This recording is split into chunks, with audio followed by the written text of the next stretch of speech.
La carrière de Jean-Jacques Goldman a été jalonnée de drames parmi lesquels la perte de nombreux amis, dont Carol Fredericks. Il n'avait à l'époque pas manqué d'amour envers la chanteuse disparue. Jamais il ne l'a fait d'ailleurs. Ce mercredi 5 juin, Carol Fredericks aurait fêté son 72e anniversaire. La mort l'a malheureusement emporté le 7 juin 2001, alors qu'elle se trouvait à Dakar au Sénégal. La chanteuse, qui a notamment partagé des chansons avec Michael Jones et Jean-Jacques Goldman, a succombé à une crise cardiaque après avoir rencontré plusieurs soucis de santé. Sa disparition a bouleversé ses proches, ses nombreux fans et les artistes avec lesquels elle avait collaboré au cours de sa carrière. Parmi eux donc, Jean-Jacques Goldman et Michael Jones.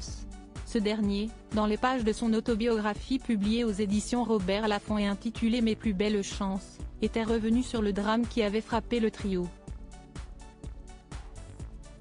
C'était comme si le ciel venait de me tomber sur la tête. Je me souviens qu'en arrivant en répétition, j'ai confirmé son décès à tous les autres. Ils pensaient que je déconnais. Malheureusement, cette annonce n'a rien d'une blague et va chambouler les répétitions du spectacle autour du blues prévu à Paris au cours duquel Michael Jones, Jean-Jacques Goldman et Carol Fredericks sont censés se produire. Cependant, l'annonce de sa disparition ne va pas empêcher ses amis de monter sur scène quelques jours plus tard.